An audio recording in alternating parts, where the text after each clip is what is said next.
कहते हैं जब इंसान अपने चारों तरफ से परेशानियों से घिर जाता है तो ऐसी परेशानियों को दूर करने के लिए जल्दबाजी में गलत फैसला ले लेता है, जिसकी वजह से खुद वह हमेशा हमेशा के लिए जेल के सलाखों के पीछे भी पहुंच जाता है।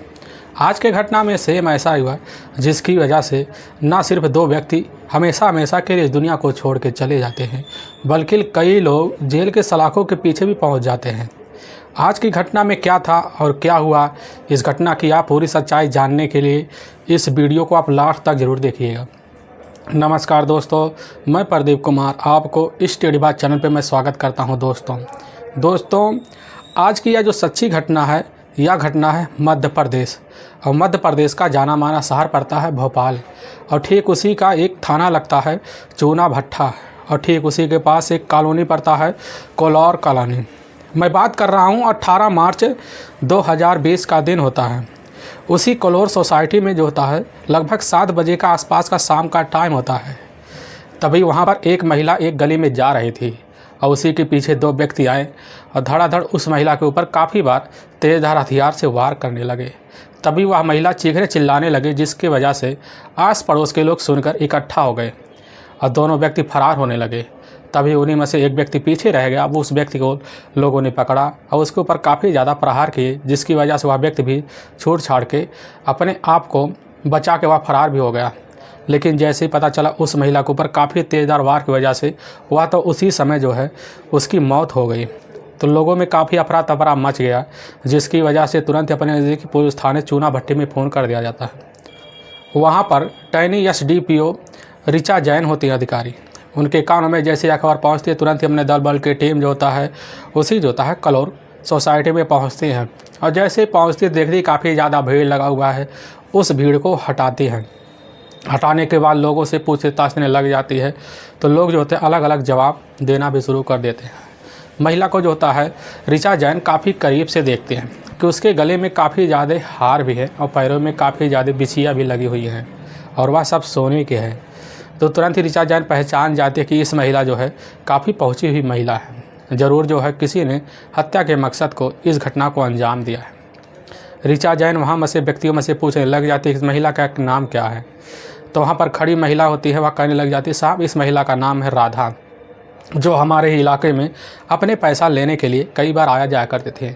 लेकिन आज शाम जब आई तो कुछ दबंगों ने मिलकर इनकी काफ़ी बेरहमी तरीके से हथियार से हत्या कर दी। ऋचा जैन जो होते हैं बॉडी का पंचनामा करते हैं।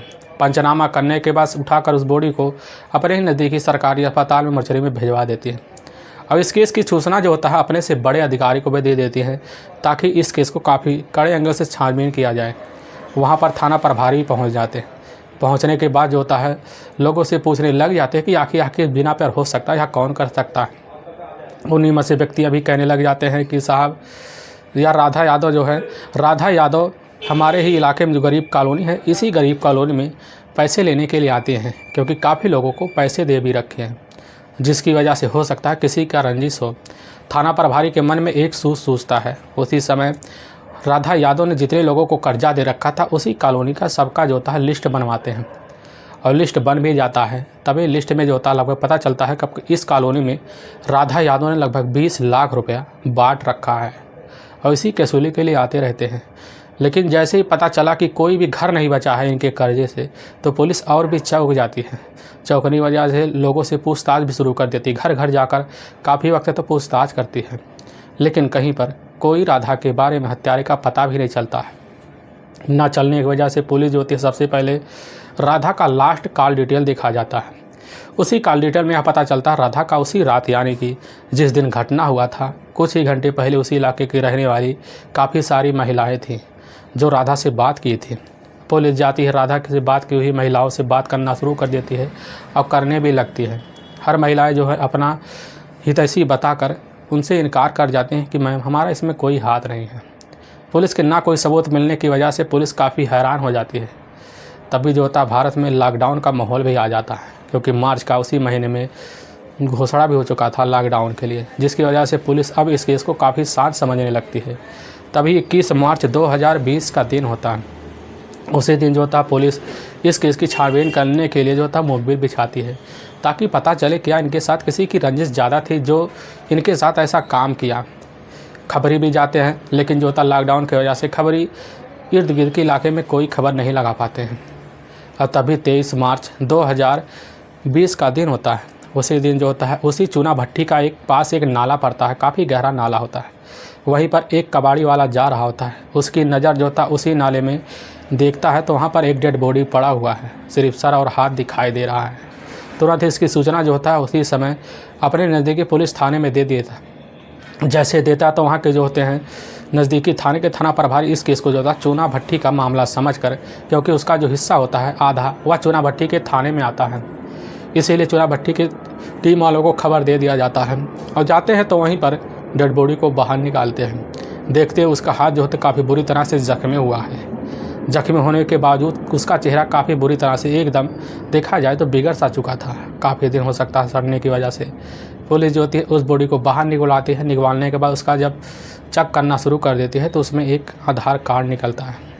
उसी आधार कार्ड में देखा जाता है कि उस व्यक्ति का नाम है अभिषेक, जो बाबा नगर शाहपुर का रहने वाला है। पुलिस जो होती है अभिषेक के बारे में पता करना चाहती है, लेकिन कोई भी व्यक्ति अभिषेक को पहचान नहीं पाता है। इसी वजह से पुलिस जो उसका मोबाइल जब निकलता है उसके जेब से, उसके मोबाइल नंबर का पुलिस जो होती है लोकेशन और उसका जो होता है कॉल डिटेल देखना शुरू कर देती है। तो उसी नंबर में एक नंबर और निकल के आता है, वह नंबर होता है अजय का। तभी पुलिस का ध्यान जो होता है 18 मार्च 2020 को राधा की हत्या पर चला जाता है, क्योंकि उसी दिन लोगों ने जो बताया था कि 2 व्यक्ति थे, 2 व्यक्ति मारकर उसी समय फरार हो रहे थे। उसी वजह से एक व्यक्ति को काफ़ी ज़्यादा जख्मी कर दिया था। हो सकता है यही व्यक्ति अभिषेक हो। अभिषेक ने काफ़ी ना सह पाने की वजह से नाला कूद रहा, नाला लंबा था जिसकी वजह से जिम धंस कर उसकी मौत हो गई हो। पुलिस का जैसे आशंका पूरा होता है तो उसी समय जो था नाला के बगल काफ़ी ज़्यादा बैलेट थे। बैलेट को लेती है और साथ में राधा का घटनास्थल पर जहाँ पर बैलेट थे दोनों को मैच करवाती है। पता चलता है राधा यादव के घटनास्थल का और साथ में अभिषेक के घटनास्थल का, दोनों का जो होता है ब्लड मैच कर जाता है। पुलिस को पूरा विश्वास हो गया था कि अभिषेक ने ही राधा का हत्या की है और साथ में उसका जो दोस्त है वह दोस्त अजय ही इसमें शामिल था। और पुलिस का जो मकसद होता है वह अजय की तलाशी करना। अजय की तलाशी करने के लिए टीम बिछाती है, लेकिन लॉकडाउन की वजह से टीम जो होती है अजय की तलाशी करने में जल्द से जल्द कामयाब नहीं होती है, काफ़ी मशक्क़त करती है। अजय के घर जाती है तो पता चलता है अजय जो है 18 मार्च 2020 से अपने ही घर से फरार है। पुलिस उसकी काफ़ी जो है तहकीकात करती है, काफ़ी खबरें लगाती है, लेकिन उसका कहीं अता पता नहीं चलता है। लेकिन पुलिस काफ़ी मेहनत करने के बाद जो होता है 6 मई 2020 का दिन होता है। उसी दिन पुलिस के एक खबरी होता है, वह खबरी बताता है कि शाहपुरा के ही अजय जो होता है, अजय अपने एक मेन रिश्तेदार होता है, ईदगाह के बगल उसका ही मकान होता है, वहीं पर जाकर छुपा हुआ है। अब पुलिस जो होती है पुलिस अपने दल बल टीम के जाती है, बिछा कर जाल वहीं पर खड़ी हो जाती है। और जैसे ही अजय पुलिस को देखती है तो पुलिस को उसी समय देखते ही अजय भागना शुरू कर देता है। पुलिस समझ जाता है कि अजय ही मुजरिम है।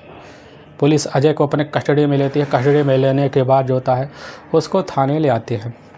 थाने ले आने के बाद सबसे पहले अभिषेक का फ़ोटो और साथ में राधा का फ़ोटो दिखाती है तो पुलिस के सामने अजय पूरी तरह से टूट भी जाता है। पहले तो इधर उधर की बातें करता है, लेकिन जब पुलिस अपने पुलिसिया अंदाज में आती है तो उसकी वजह से पुलिस के सामने जल्द से जल्द टूटने की वजह से सारी सच्चाई रखता है। लेकिन उसी में से लेते वक्त जो होता है 4 महिलाओं का नाम भी ले लेता है। वह कहने लगता है कि साहब इसमें तो हम मेन हैं नहीं, इसमें 4 महिलाएँ हैं जिन्होंने हमें 1,80,000 का सुपारी दिया था, मौके पर 20,000 तो एडवांस दे दिए थे। तभी पुलिस कहने लग जाती है वह महिलाएं कौन हैं। अजय कहने लग जाता है कि साहब इसी इलाके के रहने वाली होती है रेखा हरियाली, और साथ में जो होता है सुनीता प्रजापति, और उसी का दोस्त होती है वह होती है सलोचना, और साथ में उसी की अपनी ही काफ़ी करीबी पड़ोसी होती है वह होती है गुलाबाबाई प्रजापति। पुलिस जैसे इन चारों का नाम सुनती है, नाम सुनने के बाद पुलिस की टीम जाती है। रेखा जो होती है रेखा हरियाली और साथ में वह जो होती है सुनीता प्रजापति को तुरंत धर दबोचती है, लेकिन कुछ टाइम लगता है दोनों को अपने कस्टडी में लेने के लिए। पुलिस जाती है, मेहनत करती है, दोनों को भी साथ में चारों को कस्टडी में लेने के बाद पुलिस थाने ले आती है। अब जैसे चारों जो होते हैं अजय को देखने के बाद इनके चेहरे के रंग उड़ से जाते हैं। पुलिस के बिना किसी दबाव के चारों अपना जुल्म जो होता है राधा की हत्या का कबूल कर लेते हैं। लेकिन पुलिस के सामने जो सच्चाई रखते हैं इसे सुनने के बाद तो हर कोई हैरान और परेशान भी हो जाता है। असल में जो होता है भोपाल के पास एक जाना माना छोटा मोटा एक जो होता है इलाका पड़ता है पंचवटी, और ठीक उसी के पास करौदा कॉलोनी पड़ता है।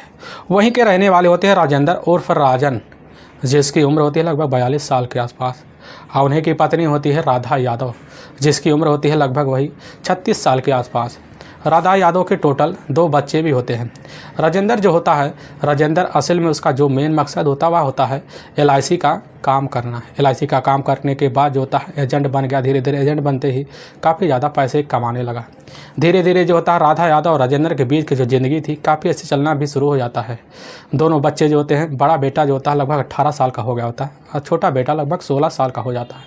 वक्त बीतने लगता है, तभी राजेंद्र जो होता है धीरे धीरे उसको जो होता है शराब की लत लग जाती है। काफ़ी ज़्यादा लत लग जाती है। लगने के बाद जो होता है राधा यादव के पास आता, तो कभी कभी इतनी बार खट्टी खोटी सुना देता, जिसकी वजह से राधा यादव जो होता है राजेंद्र को भी खट्टी खोटी सुना, जिसकी वजह से इनके बीच आए दिन झगड़े तकरार शुरू हो गए।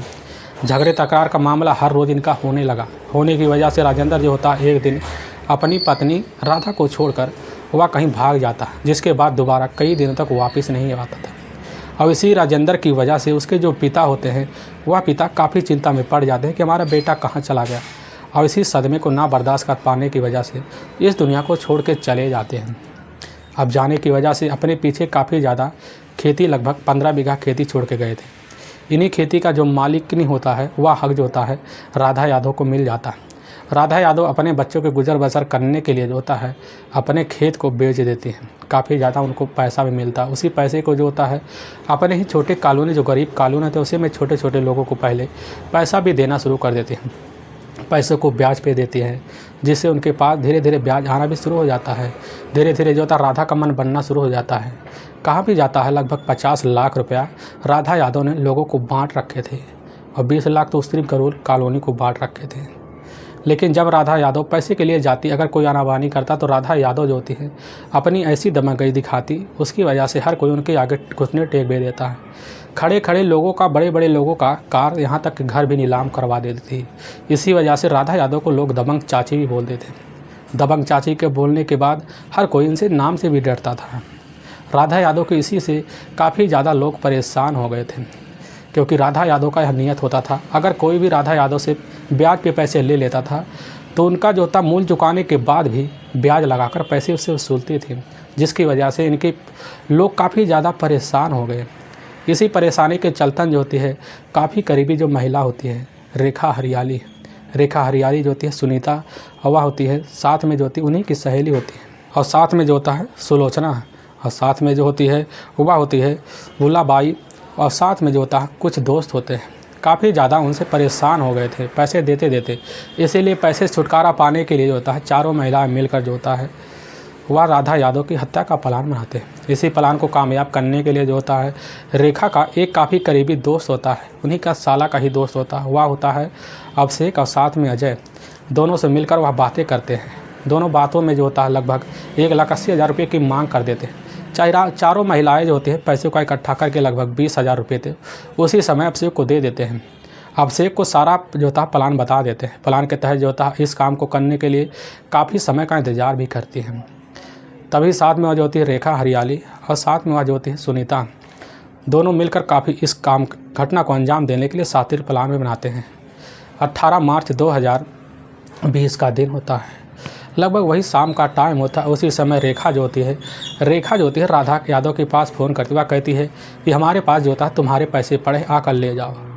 राधा यादव तुरंत ही जैसे इस बात को सुनती है, रेखा को सुनने के बाद राधा यादव चल पड़ती हैं और चलते हुआ जो होता है रेखा से कुछ बात करती है, वहाँ से उड़ जाती हैं और जैसे ही दूसरे महिला के पास जाने लगती है तो रास्ता एकदम सुनसान दिखता है। सुनसान गलियों में जो होता है अजय अभिषेक दोनों बैठे होते हैं। एकाएक जाकर जो होता है राधा यादव पर टूट पड़ते हैं, काफ़ी ज़्यादा प्रहार करते हैं। प्रहार करने की वजह से चीखना चिल्लाना शुरू कर देती है। आस पड़ोस के लोग इकट्ठा हो जाते हैं। आस पड़ोस के लिए इकट्ठा होने के बाद जैसे ही वह समझ जाते हैं कि इसमें हम पकड़े जाएंगे, वो भागना शुरू करते हैं। लेकिन अभिषेक जो होता है लोगों के पकड़ में आ जाता है। काफ़ी लोग उसके ऊपर प्रहार करते हैं, काफ़ी उसका हाथ जख्मी और गला भी जख्मी हो जाता है। लेकिन अपने आप को काफ़ी बचाव करके अभिषेक वहाँ से फरार हो जाता है। फरार होते ही जैसे वह चूना भट्टी का जो नाला पड़ता है वहाँ पहुँचता है तो काफ़ी बेसुध हो चुका होता है। उसको कूदने की कोशिश करता है लेकिन उसी नाले में कूदता है और गहरा दलदल होने की वजह से वहीं पर फंस जाता है। फंसने की वजह से वहीं पर दम तोड़ देता है। लेकिन वाकई में दोस्तों पुलिस के सामने जैसे सच्चाई जो होता है अजय और साथ में 4 महिलाएं रखती है। रखने के बाद पुलिस की जो टीम होती है इन 5 को ले जाकर वहाँ के कोर्ट में पेश करती है। कोर्ट में पेश करने के बाद इन 5 पर ले जाकर वहाँ की जो होता है धारा के तहत मुकदमा दर्ज कर जाता है। करने के बाद इन 5 को ले जाकर लंबी सज़ा के लिए जेल में डाल दिया जाता है। दोस्तों, हमें इस घटना का सुनाने का उद्देश्य किसी को परेशान करना नहीं है और ना ही किसी को दिल को ठेस पहुंचाना है। बस आपको यह बताना है कि आप जहां भी रहें आप सावधान हो, सतर्क जरूर रहें। दोस्तों, अगर आपको वीडियो पसंद आ रहा है तो इस वीडियो को आप ज़्यादा से ज़्यादा शेयर और सब्सक्राइब जरूर करें, जिससे हम आपके बहुत आभारी रहेंगे। फिर मिलेंगे एक नए एपिसोड के साथ। तब तक के लिए जय हिंद और जय भारत।